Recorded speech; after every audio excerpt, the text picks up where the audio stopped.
Hello दोस्तों, आपका बहुत बहुत स्वागत है आपके अपने चैनल गणेश वर्ल्ड में। दोस्तों, आज हम क्लास 11th केमिस्ट्री में रासायनिक अभिक्रियाएं पढ़ेंगे। हाँ दोस्तों, रासायनिक अभिक्रियाओं की हम परिभाषा पढ़ेंगे। ये रासायनिक अभिक्रियाएं कब हो सकती हैं, कैसे हो सकती हैं, ये पढ़ेंगे। रासायनिक अभिक्रियाओं के क्या प्रकार हैं, कितने प्रकार की होती हैं, ये सब हम पढ़ेंगे। तो दोस्तों, आपको वीडियो को पूरा देखना है अंत तक। और दोस्तों हाँ, यदि आप चैनल पर नए हैं तो चैनल को सब्सक्राइब करें और वीडियो को लाइक करना ना भूलें, है ना दोस्तों, यदि पसंद आए वीडियो तब, है ना। तो आइए देखते हैं हम रासायनिक अभिक्रियाएं।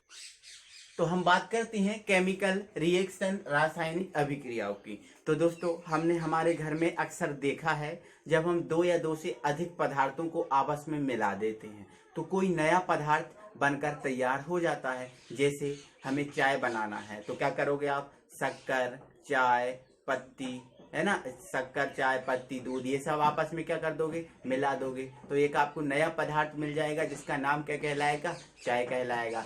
उसी प्रकार दोस्तों, आप क्या करते हो, हमारे घर में हमारे मम्मी ने लगभग अक्सर बनाते हुए देखा होगा आपने कि क्या करते हैं, वो बेसन जो दाल वाला जो बेसन आता है उसको, शक्कर को आपस में क्या कर देती हैं, मिला देती हैं कढ़ाई में, तो मिक्स करके तो आपको क्या प्राप्त हो जाता है, बर्फी प्राप्त हो जाता है। इसी प्रकार दोस्तों, हमने देखा है कि दूध को हम कुछ देर तक रखा रहने देते हैं तो वो दही में परिवर्तित हो जाता है ना।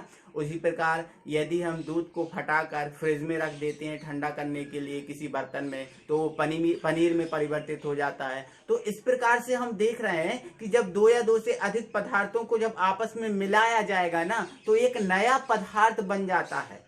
तो दोस्तों, जो दो या दो से अधिक पदार्थों को आपस में मिलाकर या मिल जाते हैं तो जो नए पदार्थ बनने की घटना होती है, उस नए पदार्थ बनने की घटना को हम कहते हैं रासायनिक अभिक्रिया। आपको दिमाग में रखना है, ठीक है।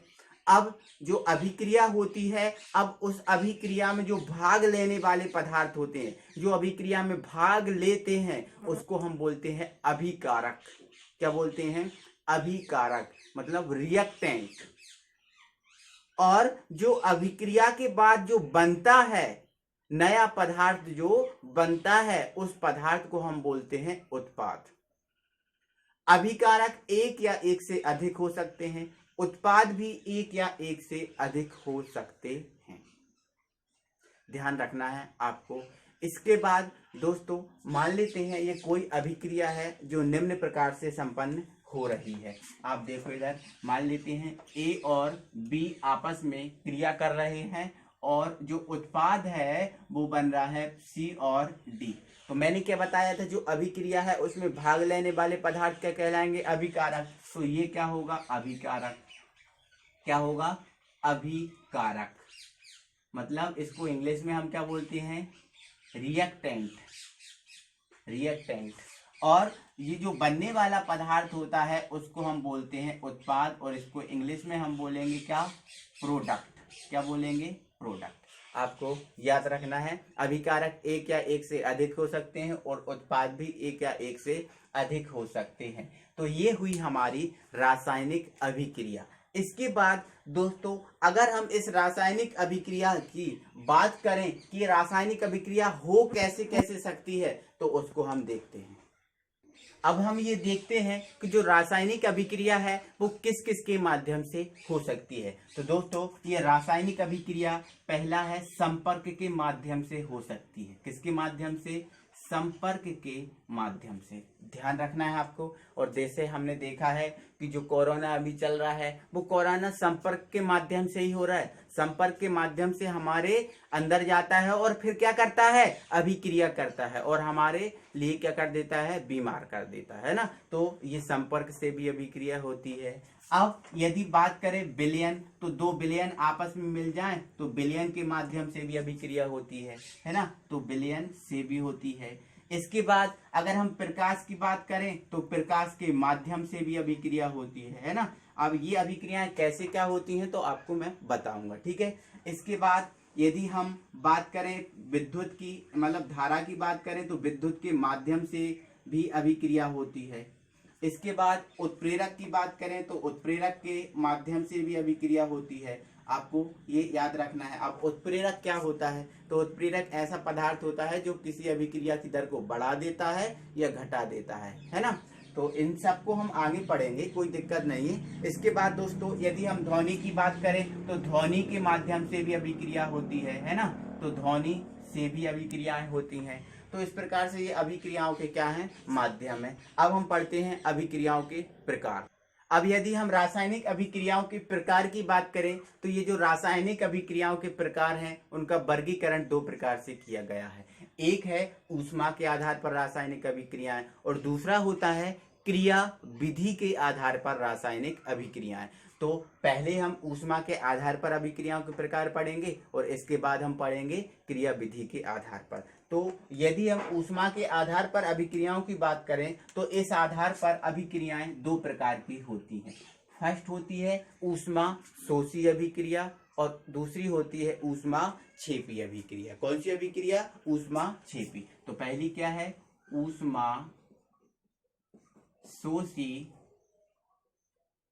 अभिक्रिया, ऊष्मा शोषी अभिक्रिया। और सेकंड क्या होती है? ऊष्मा क्षेपी अभिक्रिया। तो पहले हम ऊष्मा शोषी अभिक्रिया के बारे में बात करते हैं, है ना।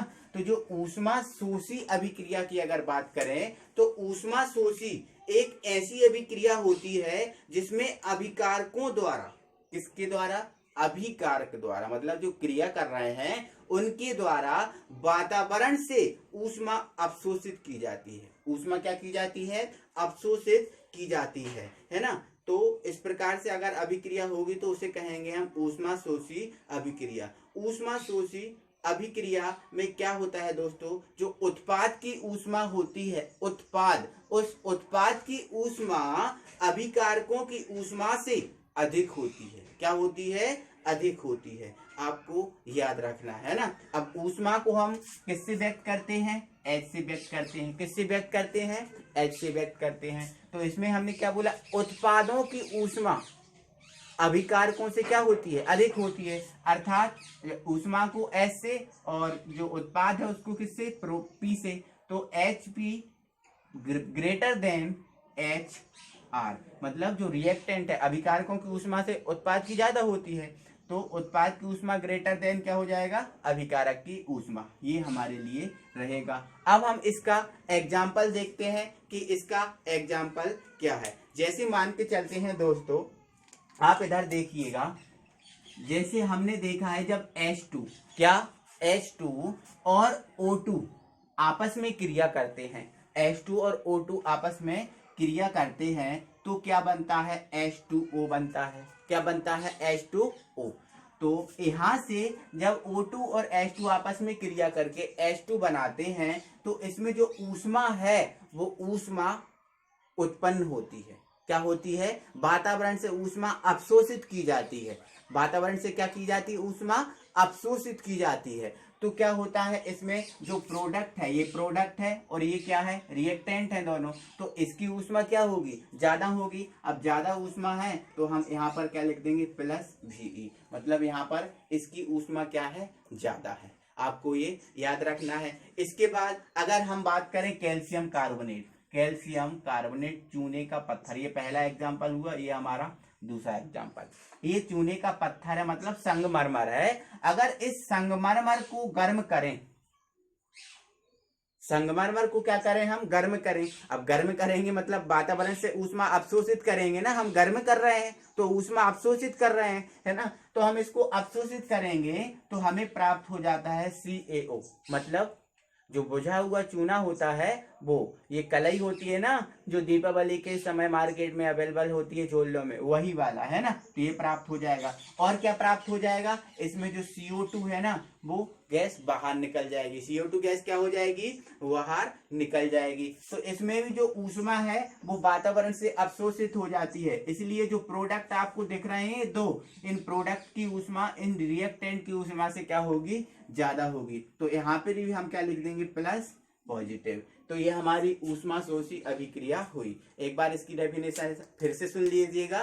वह अभिक्रिया जिसमें अभिकारकों द्वारा वातावरण से ऊष्मा अवशोषित की जाती है ऊष्मा शोषी अभिक्रियाएं कहलाती हैं।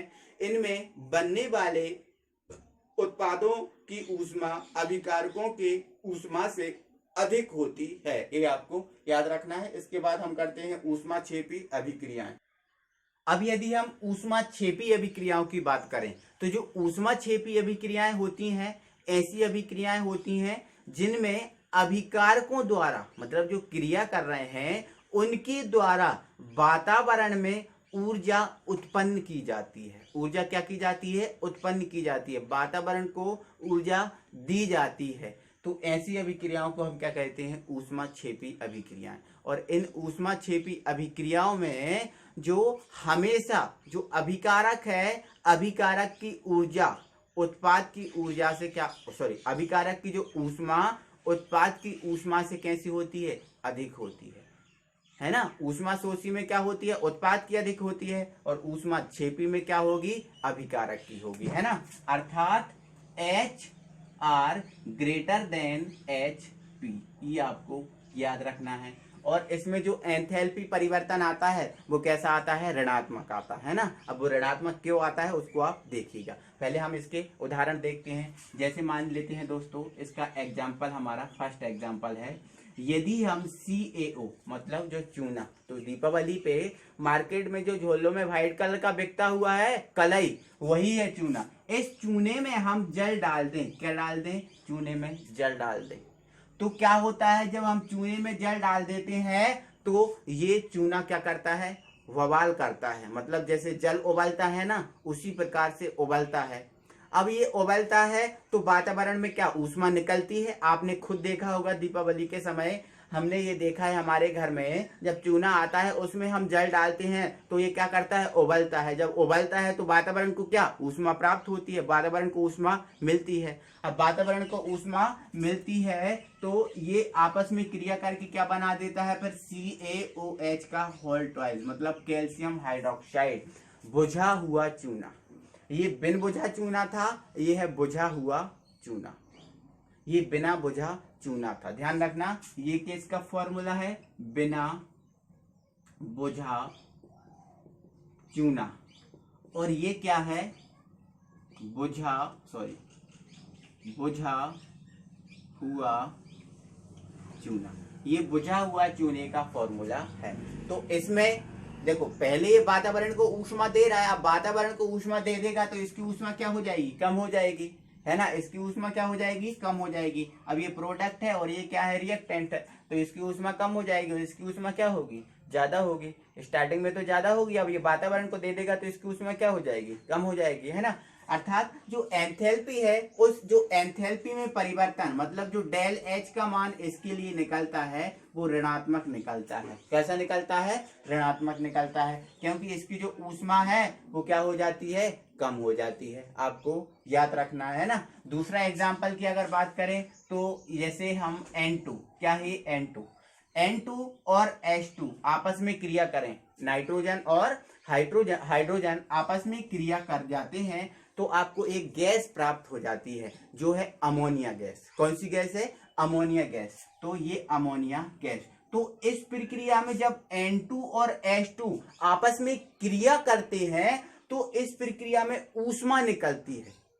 जैसे हमने देखा, जब चूने में पानी डालते हैं बिना बुझे चूने में, तो क्या होता है? उसमें से ऊष्मा निकलती है। उसी प्रकार जब N2 और H2 को आपस में मिलाते हैं तो उसमें भी ऊष्मा निकलती है। अब इसकी ऊष्मा निकल जाएगी तो यहाँ पर जो ऊष्मा है वो क्या बचेगी? कम बचेगी। तो ये हमारा प्रोडक्ट है और ये हमारा क्या है? रिएक्टेंट है। तो इसलिए इसकी ऊष्मा अधिक होगी और इसकी ऊष्मा कम होगी। तो इसमें जो ऊष्मा परिवर्तन निकालेंगे, अब इसकी कम होने के कारण जो ऊष्मा परिवर्तन है वो भी यहाँ पर कैसा आता है? नेगेटिव आता है।